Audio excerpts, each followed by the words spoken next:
오늘도 불륜 드라마를 찾아주셔서 감사합니다. 시청자 여러분, 구독, 좋아요 사랑해요. 돈 많은 남자에게 잘 보이려고 몸을 꾸미는 건 어렵지 않았어. 난 원래 예쁘게 태어났고 그걸 최대한 활용하는 법을 알았으니까. 남자들이 뭘 원하는지, 어떤 말을 하면 정신을 못 차리는지, 언제 밀당을 해야 하는지 난 본능적으로 알고 있었어. 내 목표는 단순했어. 돈 많은 남자의 아이를 가지는 거. 그러면 끝이야. 법적으로 엮이는 순간 난 절대 굶어 죽지 않아.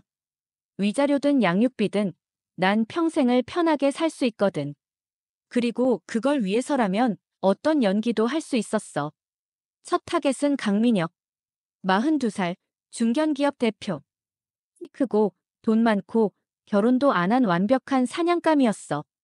재벌 2세처럼 태생부터 금수저는 아니지만 몇 년 사이 회사가 급성장하면서 재산이 눈덩이처럼 불었지. 남자는 능력 있는 여자를 좋아한다고. 웃기지 마. 여우 같은 여자를 좋아하는 거야. 대표님, 오늘도 바쁘시죠? 그래도 건강은 챙기셔야 해요. 회사 근처 카페에서 우연을 가장한 만남. 처음엔 부담스럽지 않게 접근해야 해. 그는 내게 시선을 한 번 주더니 미소를 지었어. 잘 통한다는 신호지. 남자들은 대체로 비슷해. 처음엔 거리를 두다가 마음이 열리면 허겁지겁 넘어와. 아, 네. 그런데 어디서 본 것 같네요? 속으로 웃었어. 당연하지. 난 한 달 전부터 그의 회사 앞을 기웃거렸고 직원들 동선을 파악하고 일부러 그의 시야에 들어갔거든. 그러다 보니 친숙해진 거야. 그럴 수도 있어요. 저도 여기 자주 오거든요. 그리고 자연스럽게 대화가 이어졌어. 그날 이후로 몇 번 더 마주쳤고 강민혁은 나한테 호감을 갖기 시작했어.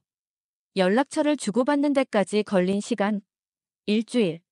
내가 좀 천천히 진행했어. 너무 빨리 걸려들면 재미없잖아. 그와의 첫 데이트는 호텔바에서였어. 부담스럽지 않게. 하지만 충분히 분위기 있는 곳. 나는 와인 한 잔을 가볍게 마시면서 눈을 반짝였어. 대표님, 정말 대단하세요. 이 연배에 이렇게 성공하시다니. 멋져요. 남자는 항상 인정받고 싶어 해. 특히 돈이 많고 능력 있는 놈일수록. 그 칭찬 한마디에 기분이 좋아진 강민혁은 내게 더 집중했어. 그리고 예상대로 우리의 관계는 빠르게 발전했지. 그날 이후로 몇 번의 데이트가 더 이어졌고 그는 내게 푹 빠졌어. 나 없이 못 살겠다는 듯한 태도. 남자들은 정말 단순해. 한 번 중독되면 답이 없거든. 이제 가장 중요한 순간이었어. 아이를 가져야 해. PM. 그런 거 없어. 실수한 척, 혹은 남자가 방심할 때를 노려야 해. 민혁 씨, 우리 그냥 사랑하면 안 돼요? 침대에서 흐트러진 머리카락을 만지작거리며 애교를 부렸어. 이럴 때 남자는 더 깊이 빠져. 난 철저히 계산했지. 베란일, 그의 감정선, 타이밍까지. 그리고 몇 주 후 두 줄이 떴어. 드디어 성공이야. 오빠, 우리 아기 생겼어. 그 순간 강민혁의 표정이 얼어붙었어. 예상했던 반응이야. 남자들은 무책임하지만 법은 아니거든. 나는 눈물을 글썽이며 그의 손을 잡았어. 어떡해. 나 너무 무서워. 여기서 중요한 건 절대 화내거나 따지지 않는 거야. 그냥 순진한 척. 그가 나를 보호해야 한다는 본능을 자극하는 것. 강민혁은 머리를 감싸 쥐었지만 결국 한숨을 쉬며 내 손을 잡았어. 책임질게. 그 말이 나오면 끝난 거야. 이제 나는 평생을 편히 살 수 있어. 강민혁은 한동안 말이 없었어. 머릿속이 복잡한 게 눈에 보였지. 나 같아도 그랬을 거야. 평범한 연애라고 생각했을 텐데 갑자기 아이가 생겼다니. 하지만 결국 남자는 본능적으로 책임을 지려 하게 되어 있어. 특히 사회적 위치가 있는 남자는 더더욱 그래. 나는 일부러 눈물을 뚝뚝 흘렸어. 나 어쩌면 좋아. 오빠한테 부담 주고 싶진 않았는데 너무 당황스러워서. 강민혁이 한숨을 쉬었어. 확실한 거야? 바보 같은 질문. 하지만 남자들은 다 이래. 나는 고개를 끄덕였어. 응, 병원에서 확인했어. 오빠, 나 무섭단 말이야. 그의 손을 꼭 잡으며 애처롭게 쳐다봤어. 남자는 이런 순간에 무장 해제돼. 강민혁은 깊은 고민 끝에 내 손을 토닥였어. 일단 진정하고 천천히 생각해보자. 너 혼자 두지 않을게. 그거면 충분했어. 강민혁은 바로 결혼하자는 말을 하진 않았어. 예상했던 일이었지. 나도 처음부터 결혼까지 갈 생각은 없었어. 결혼보다 중요한 건 법적인 연결고리야. 아이가 생기면 양육비는 무조건 받을 수 있어. 며칠 후 그가 고급 레스토랑에서 나를 만났어. 나는 얼굴을 창백하게 만들기 위해 일부러 화장도 연하게 했지. 핏기 없는 입술, 초췌한 얼굴. 임신 초기엔 피곤하고 불안해 보이는 게 효과적이야. 괜찮아. 그가 내 손을 잡으며 물었어. 나는 고개를 끄덕였지만 일부러 떨리는 목소리로 말했어. 응, 그냥. 요즘 잘 못 먹어서. 속도 울렁거리고. 미안해. 내가 이렇게 힘들 줄 몰랐어. 남자들은 죄책감에 약해. 그리고 죄책감이 쌓이면 지갑이 열리지. 강민혁은 깊이 고민하는 듯 했어. 나는 조심스럽게 말을 꺼냈어. 오빠, 나. 솔직히 말하면 우리 결혼해야 하는 거 아니야? 강민혁이 움찔했어.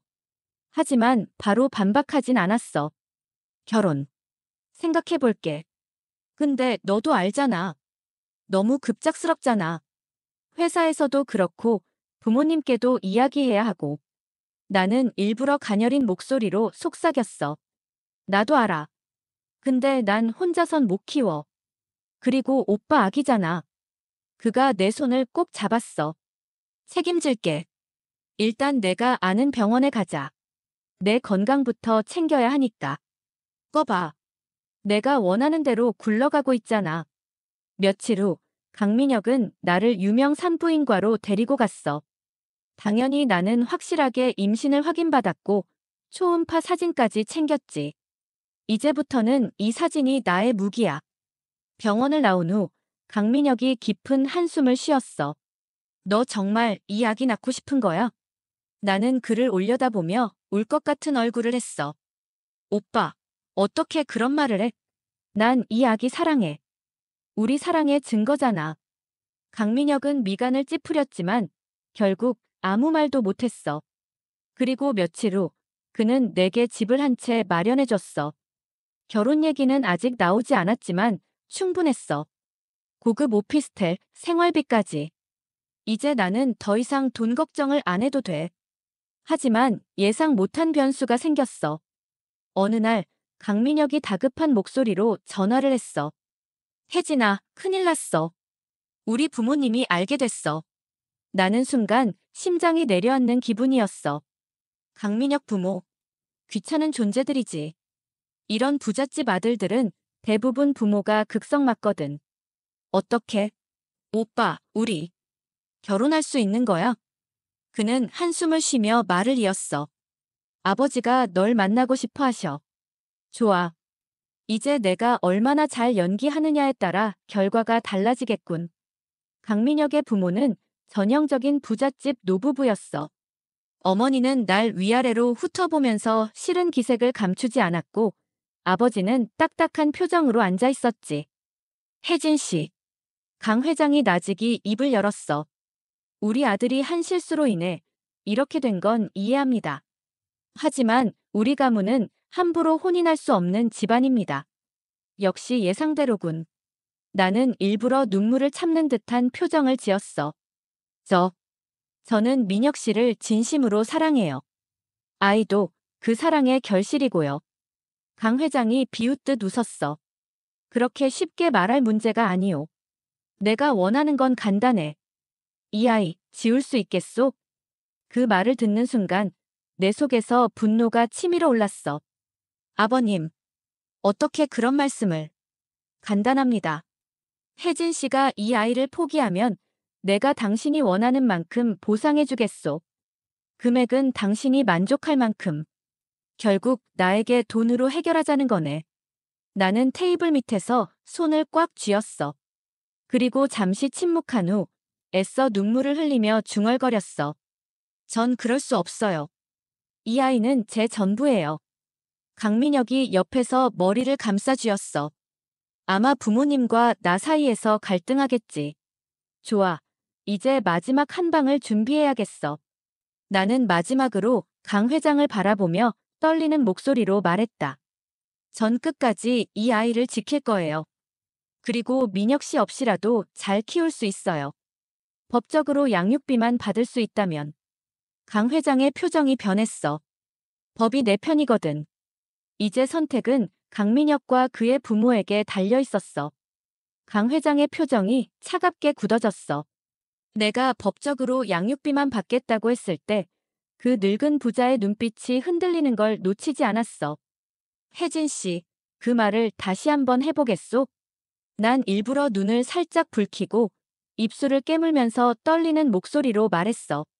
전 민혁 씨를 사랑하지만 강 회장님이 원하지 않으신다면 억지로 결혼을 강요하진 않을 거예요. 하지만 제 뱃속의 아이는 이미 생긴 생명이고 법적으로 아버지가 누군지 분명한데 양육비를 받을 권리는 있잖아요. 강 회장의 손이 떨렸어. 감히 협박하는 거요? 아니요.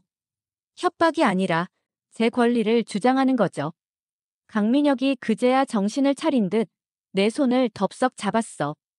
혜진아, 그런 얘기까지 할 필요 없어. 아버지, 저 혜진이랑 결혼할 거예요. 무슨 일이 있어도. 강 회장은 순간적으로 얼굴이 굳었어. 하지만 그는 재벌가의 수장이었고 그동안 수없이 많은 협상과 거래를 해왔겠지. 난 그의 머릿속에서 계산이 돌아가는 걸 느낄 수 있었어. 결혼을 허락할 것인가? 아니면 돈으로 해결할 것인가?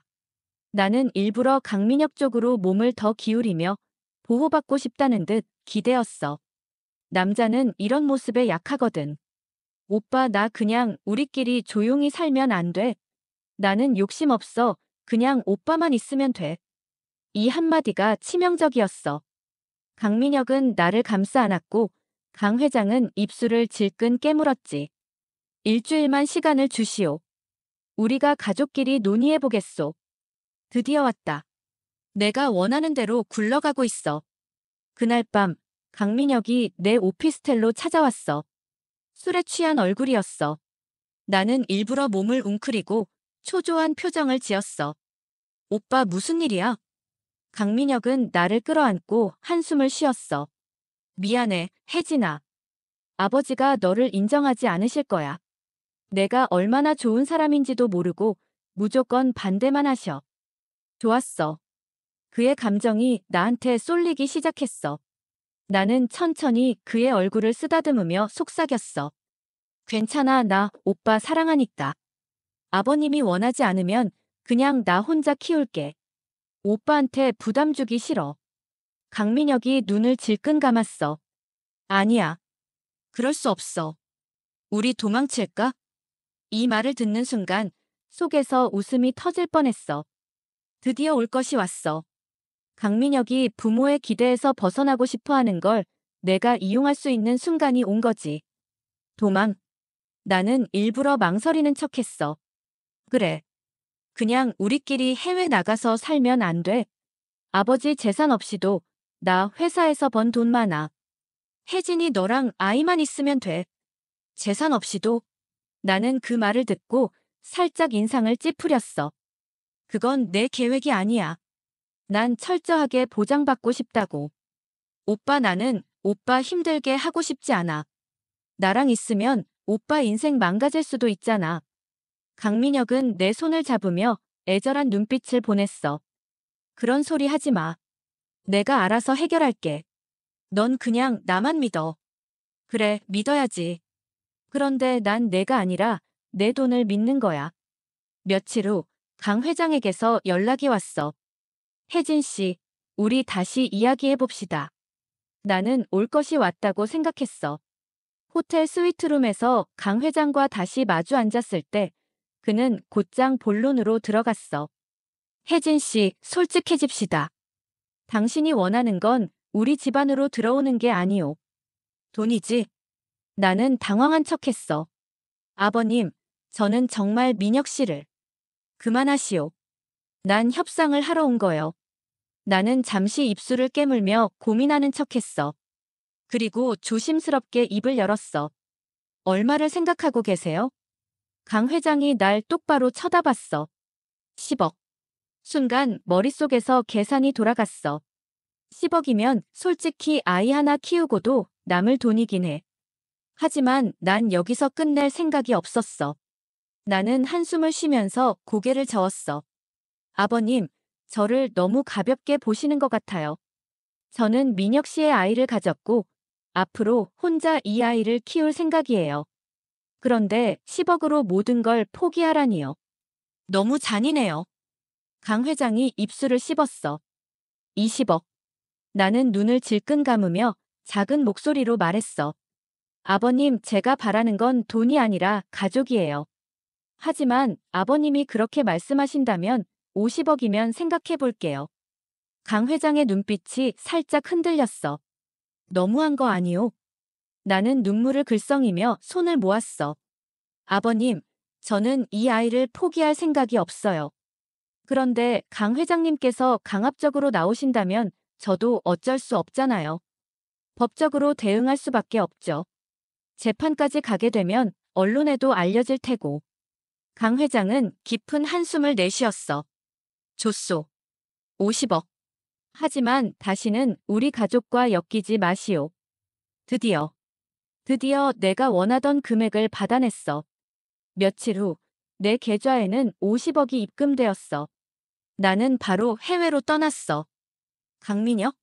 그는 나를 찾으려고 했지만 이미 늦었어. 내 계획은 완벽했고 나는 철저하게 준비했거든. 결국 나는 내 목표를 이뤘어. 아이, 낳을지 말지는 내가 결정할 일이야. 중요한 건 난 이제 평생 돈 걱정 없이 살 수 있다는 거지.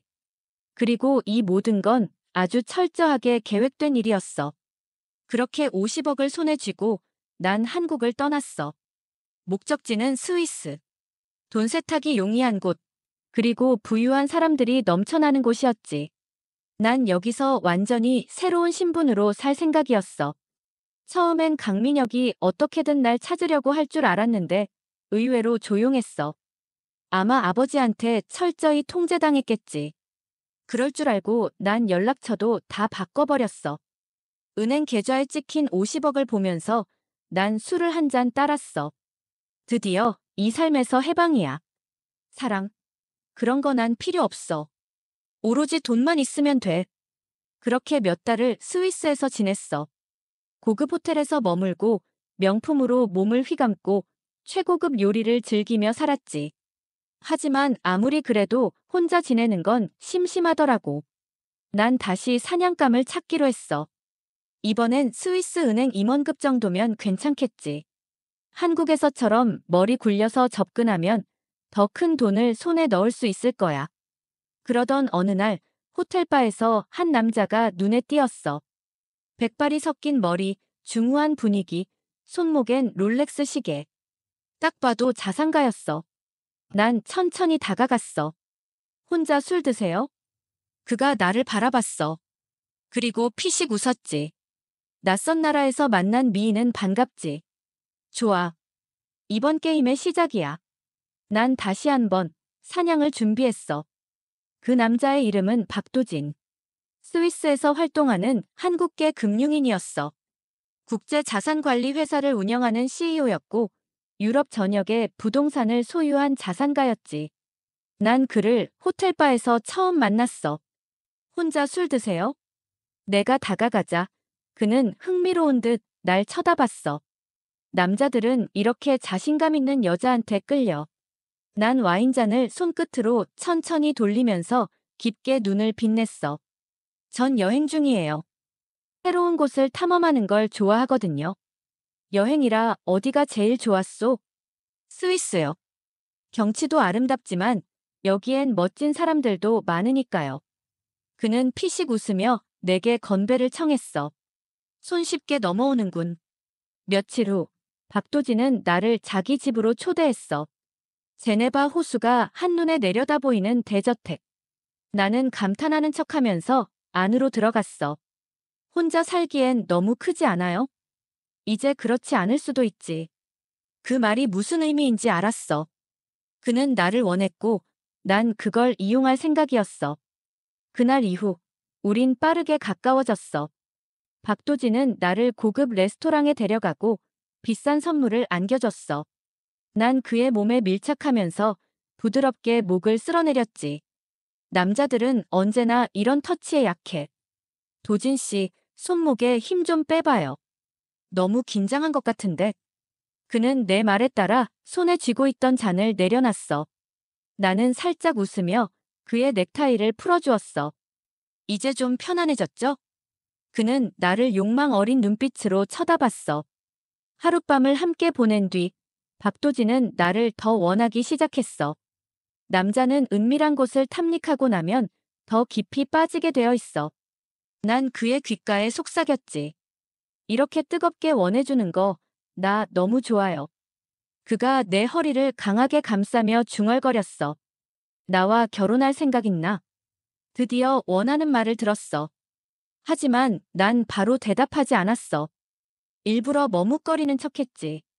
도진 씨, 난 당신을 좋아하지만 너무 빨라요. 시간이 중요하오. 난 확신이 있는데. 나는 그의 가슴을 손끝으로 천천히 쓸어내리면서 속삭였어. 조금만 시간을 주세요. 남자는 이렇게 조급하게 만들어야 더 매달려. 난 이번에도 확실하게 성공할 거야. 하지만 예상치 못한 변수가 생겼어. 어느 날 호텔로 돌아왔을 때 문 앞에 누군가 서 있었어. 강민혁. 순간 심장이 덜컥 내려앉았어. 그는 날 똑바로 쳐다보며 낮은 목소리로 말했어. 너 나한테서 도망칠 수 있을 거라고 생각했어. 등에서 식은땀이 흘렀어. 예상보다 빨리 날 찾았어. 이제 어떻게 해야 할까? 나는 최대한 태연한 척하며 웃었어. 오빠, 여기까지 따라왔어? 나한테 아직 미련이라도 남은 거야? 하지만 강민혁의 눈빛은 예전과 달랐어. 50억, 그걸로 끝이라고 생각했냐? 뭔가 잘못됐어. 이건 단순한 미련이 아니었어. 강민혁은 천천히 내게 다가왔어. 내가 뭘 했는지 다 알아. 순간 숨이 턱 막혔어. 그가 뭘 알고 있다는 거지. 순간 심장이 덜컥 내려앉았어. 강민혁이 무슨 말을 하려는지 몰라도 절대 흔들리면 안 됐어. 나는 일부러 비웃듯이 웃었어. 그래서 오빠가 뭘 안다는 건데. 하지만 강민혁은 예상과 다르게 차분했어. 오히려 한 발짝 더 다가와 내 턱을 살짝 들어올렸어. 너 박도진한테도 똑같은 수 쓰고 있더라. 순간 숨이 멎을 뻔했어. 어떻게 알았지? 난 박도진과 만나는 걸 철저히 숨겼는데. 어리석긴. 내가 한국을 떠났다고 해서 내가 손 놓고 있을 거라 생각했어. 그의 목소리엔 확신이 서려 있었어. 그제야 깨달았어. 강민혁은 내가 떠난 순간부터 날 쫓고 있었던 거야. 그리고 지금 모든 걸 알고 있다는 듯이 나를 내려다보고 있었어. 50억으로 끝났다고 생각했겠지. 하지만 내가 뭘 했는지 다 증거로 모아놨어. 법적으로 문제될 수도 있고 박도진한테도 이 사실을 알려주면 어떻게 될까? 나는 속으로 이를 갈았어. 젠장. 이 남자가 이렇게까지 끈질길 줄이야. 그래서 뭐? 나한테 복수라도 하겠다는 거야? 복수? 아니. 난 그럴 시간 없어. 다만 내가 이 게임에서 절대 승자가 될 수 없다는 걸 알려주고 싶었을 뿐이야. 강민혁은 주머니에서 작은 USB를 꺼내더니 내 손바닥 위에 툭 던졌어. 여기 내가 해왔던 일들, 그리고 내가 어떻게 남자들을 이용했는지 다 담겨 있어. 박도진한테 줄 수도 있고 그냥 묻어둘 수도 있어. 선택은 내가 해. 나는 USB를 쥔 채 이를 악물었어. 강민혁은 내 반응이 재미있다는 듯 피식 웃더니 한마디 덧붙였어. 너 같은 애들이 항상 착각하는 게 있어. 남자는 쉽게 넘어오지만 쉽게 끝나진 않는다는 거. 그렇게 말하고는 내 앞에서 천천히 돌아섰어. 나는 그 뒷모습을 바라보면서 손을 꽉 쥐었어. 젠장 이번엔 내가 당한 건가? 하지만 이렇게 끝낼 순 없어. 나는 다시 심호흡을 하며 USB를 바라봤어. 이대로 당할지 아니면 한 수 더 둘지. 아직 게임은 끝나지 않았어.